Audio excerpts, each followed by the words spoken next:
souhaite la bienvenue au nom du ministre ce matin et à cette cérémonie de signature de deux conventions de financement en faveur de la résilience climatique. Ces assistances techniques sont les suivantes. Construire une vision commune et une trajectoire neutre en carbone et résilience à l'horizon 2050. Étude de littoral et deux conventions pour une valeur totale de 2,1 millions d'euros. Ces deux conventions ont pour ambition d'accompagner Maurice dans une meilleure compréhension et réponse aux effets du changement climatique. Je souhaite la bienvenue à Maurice, Mme Catherine Benin, qui a fait le déplacement. Merci d'être là avec nous. Et je vous invite à prendre la parole, madame. Les premiers mots seront d'abord pour vous exprimer combien nous sommes heureux aujourd'hui, à l'occasion de cette signature de cette convention, de ce texte, et en prévision des études et des travaux qui vont débuter dans les prochains mois, de mettre à disposition les compétences et l'expertise du BRGM, qui est le Service géologique national français, de mettre à disposition ces compétences à disposition de l'État mauricien. La construction de ce projet a duré près de 2 années depuis le tout début des discussions. Et donc ce projet aujourd'hui arrive à son aboutissement, à sa signature, et c'est une vraie satisfaction. Je vous remercie, Monsieur le ministre, Madame l'ambassadrice et Monsieur le directeur, pour cet événement. Cette construction a été portée à chaque étape par les excellentes relations qui se sont nouées entre nos équipes d'experts et celles des ministères impliqués, et en particulier, bien sûr, celle du ministère des Finances, de la Planification économique et du Développement, et celle du ministère de l'Environnement, de la Gestion des déchets solides et du changement climatique. L'élaboration de ce programme doit énormément également au soutien continu et indéfectible de l'Agence française de développement et à celui de l'ambassade de France à Maurice, qui ont contribué directement à la réussite de chacune de ces étapes de construction.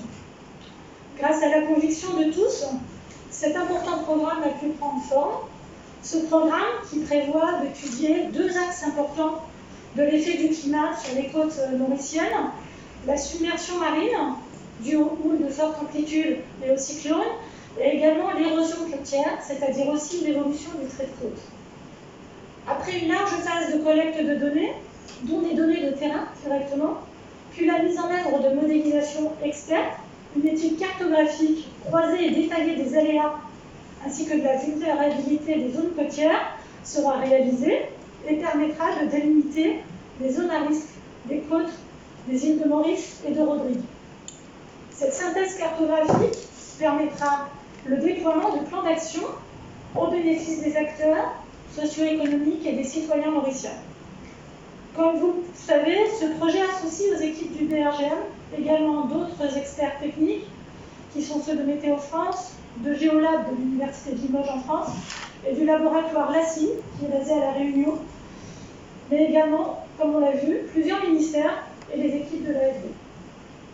Je me fais aujourd'hui la messagère de notre présidente directrice générale, Madame Rousseau, et puis de mes 2 collègues, M. Ranson et M. David, qui ont été les chevilles ouvrières de ce projet du côté du BRGM, qui sont très déçus de ne pas être avec nous aujourd'hui, pour vous remercier, Monsieur le ministre, Madame l'ambassadrice, Monsieur le directeur, de la confiance que vous nous faites au travers de cette convention faite, en nous confiant la réalisation de ce projet passionnant, important et à visée opérationnelle, projet dans lequel nous nous engageons avec rigueur et énergie. Je vous remercie. Juste à regret que les représentants du ministère de l'Environnement, de la gestion des déchets solides et du changement climatique ne soient pas invités à cette réunion, puisqu'ils ont été des acteurs depuis 2 ans pour le texte BRGM et depuis plus d'1 an pour la capacité 2050 de l'instruction de ces opérations, et que c'est bien sûr ce ministère qui va mettre en œuvre l'ensemble des opérations. Monsieur le ministre, Madame l'ambassadrice, Madame la directrice, je suis, comme vous, très heureux de participer à la signature de ces 2 conventions de financement que la France met à disposition de la République de Maurice via l'Agence française de développement. Forte de son expérience sur le climat et en cohérence avec l'agenda 2030 des objectifs du développement durable, mais aussi de l'accord de Paris sur le climat et des plus récents travaux du GIEC, l'AFD devient la première institution internationale à se positionner sur des projets qui soient 100% compatibles avec les engagements pris dans le cadre de l'accord de Paris, c'est-à-dire avec les ambitions de développement bas carbone et résilient. Ce sujet est aujourd'hui la pierre angulaire de l'approche de l'Agence française de développement. Depuis l'ouverture de l'agence de Port-Louis en 1975, l'AFD soutient et accompagne le développement de la République de Maurice. Dans ce contexte actuel, met en exergue les défis auxquels Maurice fait face, que ce soit sur les questions de santé, de développement économique, de justice sociale, de transition écologique, pour ne citer que ces thématiques. L'AFD a particulièrement soutenu Maurice pour lui permettre d'atténuer les impacts de la crise de la Covid-19 et de rendre la République plus résiliente.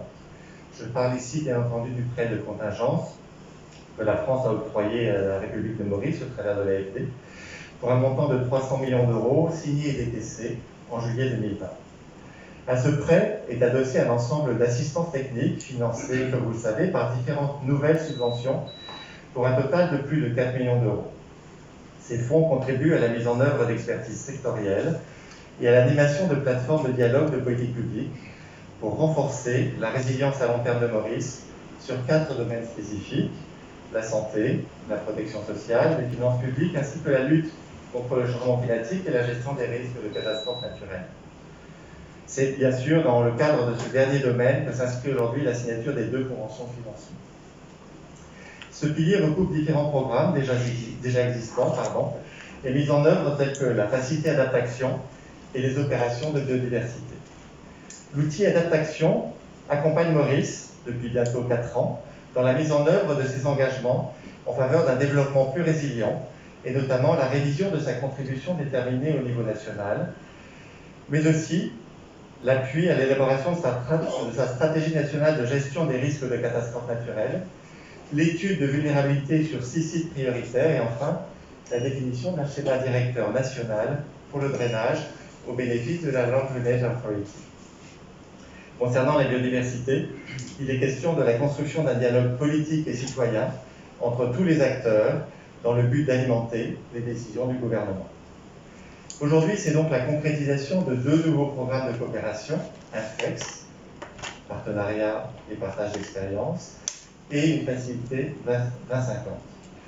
Au travers de l'enveloppe de subvention, la facilité 2050, construire une vision commune et une trajectoire neutre en carbone et résiliente à l'horizon 2050, de 1,1 million d'euros.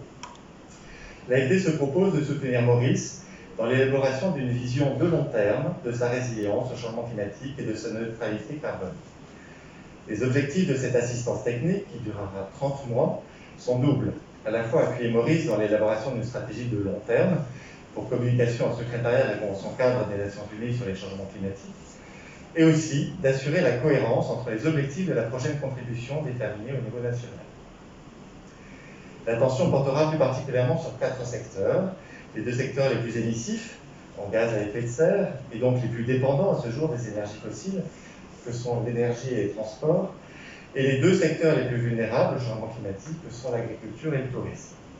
Des travaux de modélisation de leur dynamique de long terme et des scénarios de transition seront élaborés par les acteurs eux-mêmes, de la sphère publique, de la sphère privée, de la sphère de la société civile, en partenariat avec l'Université des Mascareignes et avec l'appui de consultants en tant que de besoin. Pour chaque secteur, des ateliers de travail rassemblant les parties prenantes seront organisés afin d'établir une vision partagée d'une trajectoire pour un développement bas carbone et résilient. Cette vision servira de base à l'élaboration d'une stratégie de long terme au niveau national.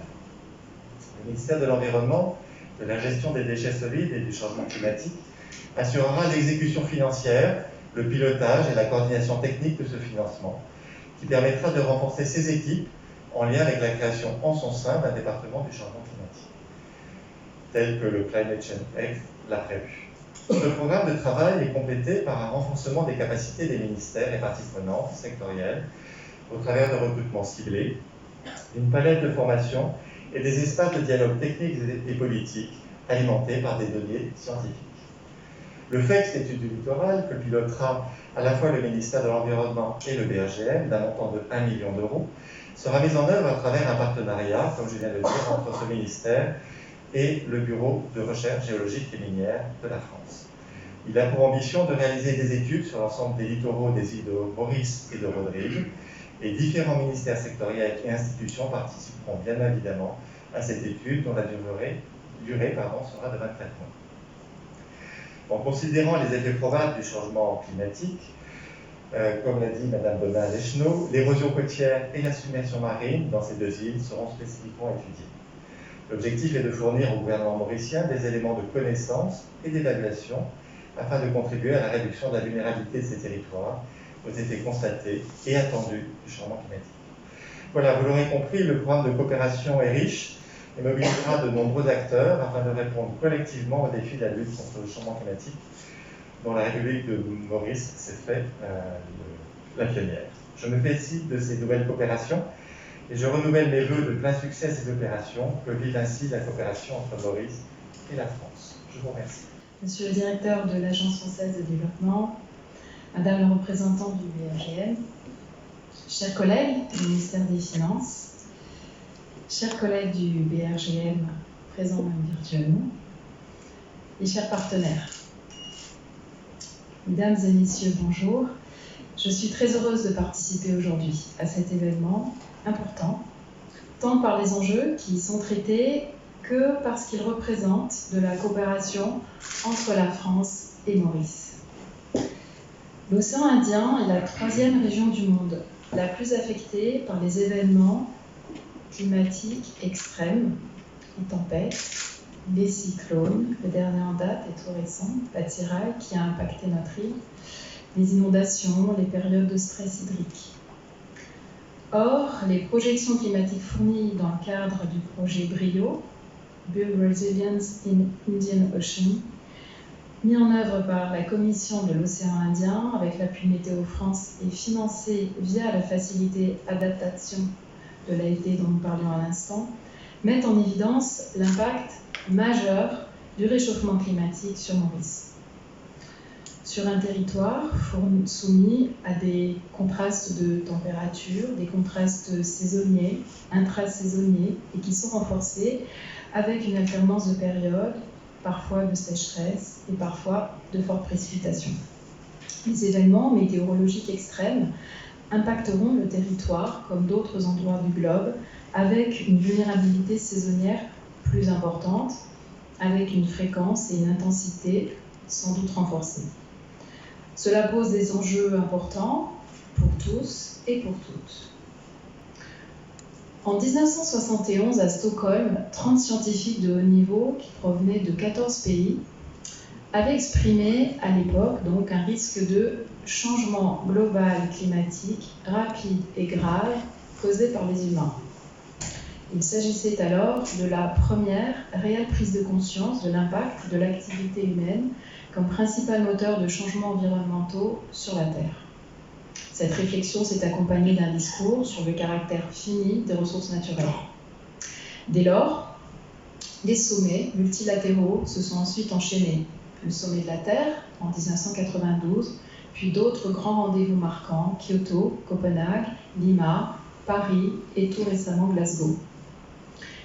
Ils ont été l'occasion de prises de position politiques multilatérales sur ce sujet, avec des engagements multi-échelles qui participent au renforcement de la coopération multilatérale et aussi bilatérale.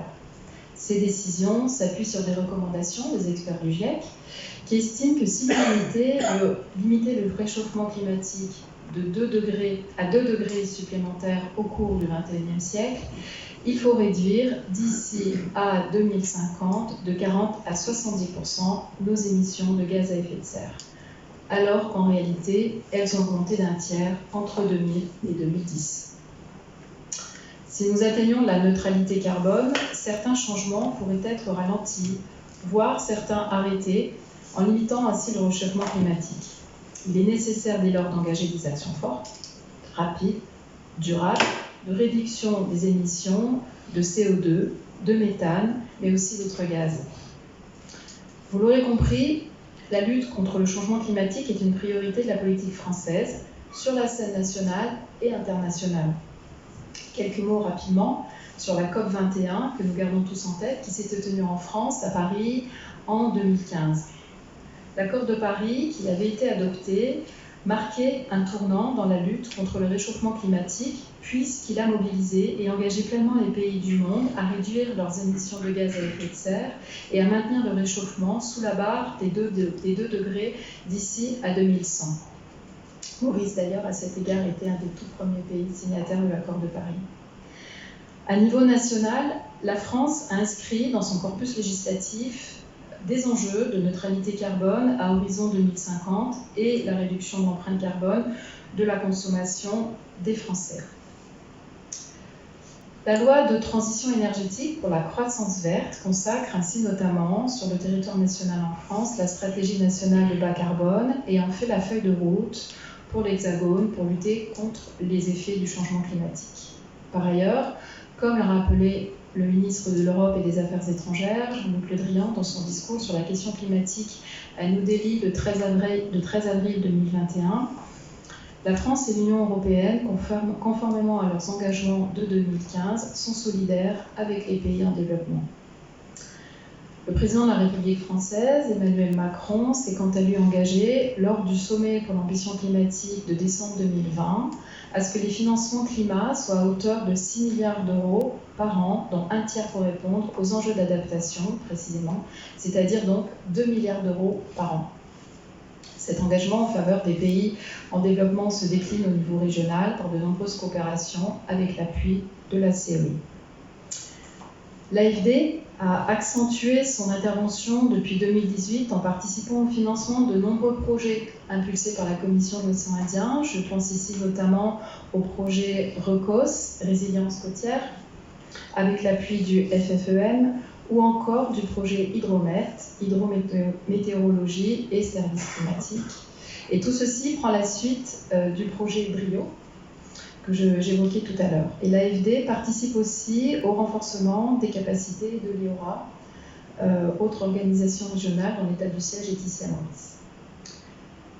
Et donc, tout comme Maurice, la France prend part aux négociations multilatérales, notamment lors des COP, comme à Glasgow l'année dernière.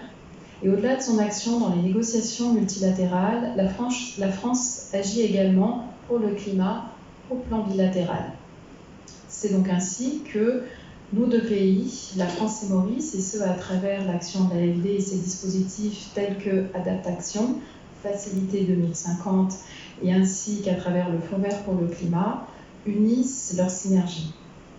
Je me réjouis personnellement de ces 2 nouvelles signatures de conventions de financement ce matin, car à travers ces coopérations ambitieuses autour de la lutte contre le changement climatique, c'est l'occasion aussi de renouveler l'engagement fort de la France à Maurice, la profondeur des liens qui nous unissent, sur des enjeux aussi vitaux que la résilience de nos populations et de nos territoires. Tout cela s'intègre dans un dialogue de longue durée entre nos deux pays et illustre la relation bilatérale déjà dense, déjà riche et amenée à se développer plus encore en réponse aux défis du siècle présent. Je vous remercie. Merci, Excellence. Je suis en train de commencer à bégayer comme moi, c'est très bien. Votre Excellence, Madame Florence Cosset-Tissier, ambassadrice de France à Maurice, Monsieur André Pouillet-Zuplec, directeur de l'Agence française de développement à Maurice, Madame Catherine Bonin, directrice de l'innovation et des activités commerciales et internationales du Bureau de recherche géologique et minière, Monsieur Gérard Buissier, secrétaire financier adjoint, mes amis de la presse, mes collègues du ministère des Finances, les collègues de l'AFD, toutes les invités, mesdames et messieurs, je suis heureux et je vous remercie de votre présence aujourd'hui à l'occasion de la signature de ces 2 nouveaux accords entre la République de Maurice et l'Agence française de développement. Il n'est un secret pour personne que la question climatique est devenue, au cours de ces dernières décennies, un enjeu de premier plan. La pandémie de la Covid-19 a fait ressortir davantage cette urgence absolue. La prise de conscience est bien réelle. Les actions doivent lui emboîter le pas. Il y a plus de 5 siècles, Francis Bacon avait dit « On ne triomphe de la nature qu'en lui obéissant ». Nous sommes tous d'accord pour dire qu'il est grand temps de tempérer. Mesdames et messieurs, bien que Maurice contribue à moins de 0,01% des émissions mondiales de gaz à effet de serre, nous souffrons, tout comme les autres petits États insulaires en développement, de manière disproportionnée, des impacts du changement climatique. Face à cette menace que nous avons récemment touchée du doigt avec le cyclone Batsirai, je souhaiterais réitérer notre engagement, l'engagement du gouvernement en faveur de la protection de l'environnement et de la lutte contre le dérèglement climatique. Les engagements de Maurice dans la lutte contre le changement climatique sont certainement ambitieux, mais ils sont surtout et avant tout réalisables, notamment grâce à l'appui de partenaires stratégiques tels que l'AFD et le Bureau de recherche géologique et minière. Je rappelle que Maurice a été l'un des premiers pays à ratifier l'accord de Paris adopté lors de la conférence des parties, la COP 21 en décembre 2015, et à soumettre sa contribution intentionnelle déterminée au niveau national pour réduire les émissions de gaz à effet de serre du pays d'ici 2030. Nous sommes même allés au-delà de notre objectif initial. Nous avons en effet révisé à la hausse notre engagement à la contribution déterminée au niveau national dans le but de réduire les émissions de gaz à effet de serre de 30% à 40% d'ici 2030. Comme je l'ai mentionné lors de la présentation du budget national 2021-2022. Cela démontre notre détermination, la détermination de ce gouvernement sous le leadership du Premier ministre à réduire drastiquement les émissions de gaz à effet de serre d'ici 2030. Pour atteindre cet objectif de 40%, le gouvernement s'est engagé à décarboniser son secteur énergétique, actuellement largement dépendant des combustibles fossiles par le biais d'investissements majeurs dans les sources d'énergie renouvelable telles que l'énergie solaire, éolienne et le wave energy. Ceci vise à accompagner le pays à atteindre son objectif de 60% d'énergie renouvelable d'ici 2030.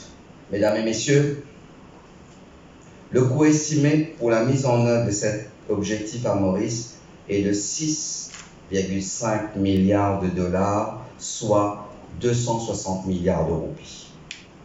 4,5 milliards de dollars devront être consacrés à la réalisation de projets d'adaptation et 2 milliards de dollars serviront à la concrétisation de projets d'atténuation.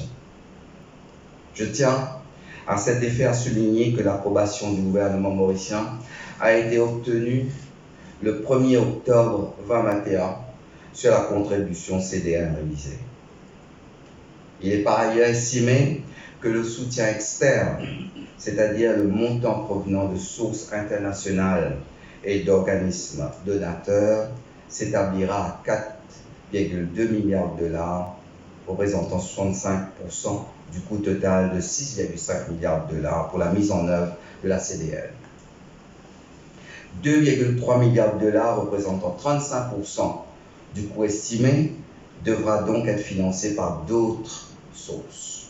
Votre Excellence, Mesdames et Messieurs, à cet égard et en rapport avec les efforts de recherche de financement pour la mise en œuvre de nos engagements envers la CDN, nous sommes heureux d'annoncer aujourd'hui que le gouvernement français, via l'AFD, a mis à notre disposition 2 subventions pour un total de 2,1 millions d'euros.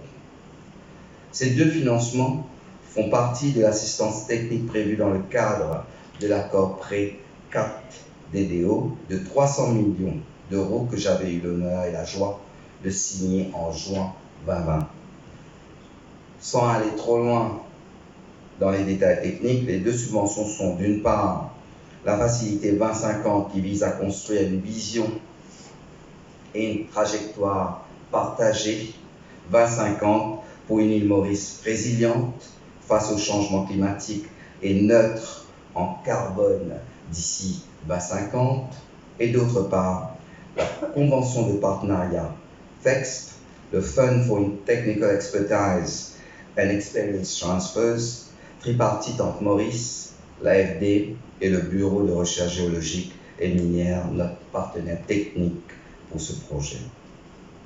Pour ces deux accords, je tiens à préciser que l'exécution financière, administrative et technique des projets sera confiée au ministère de l'Environnement, de la gestion des déchets solides et du changement climatique. Il ne fait aucun doute que la conduite de ces deux accords contribuera grandement à la résilience climatique de Maurice. Pour cette raison, je souhaiterais sincèrement remercier la France qui, par le truchement de l'AFD, nous offre un nouveau témoignage de son amitié, de son soutien et de sa confiance. L'AFD est depuis tant d'années un partenaire privilégié du gouvernement mauricien. Mesdames et messieurs, cette collaboration que nous avons façonnée ensemble est à l'image de la vision portée par notre honorable Premier ministre. Il s'agit de construire un pays socialement et économiquement toujours plus résilient. En effet, envisager la justice sociale et le développement durable comme les deux faces d'une même pièce est notre meilleur atout pour sortir plus fort de la crise. Notre reprise économique n'en sera que meilleure. Sur ces quelques mots, je vous remercie de votre aimable attention. Merci.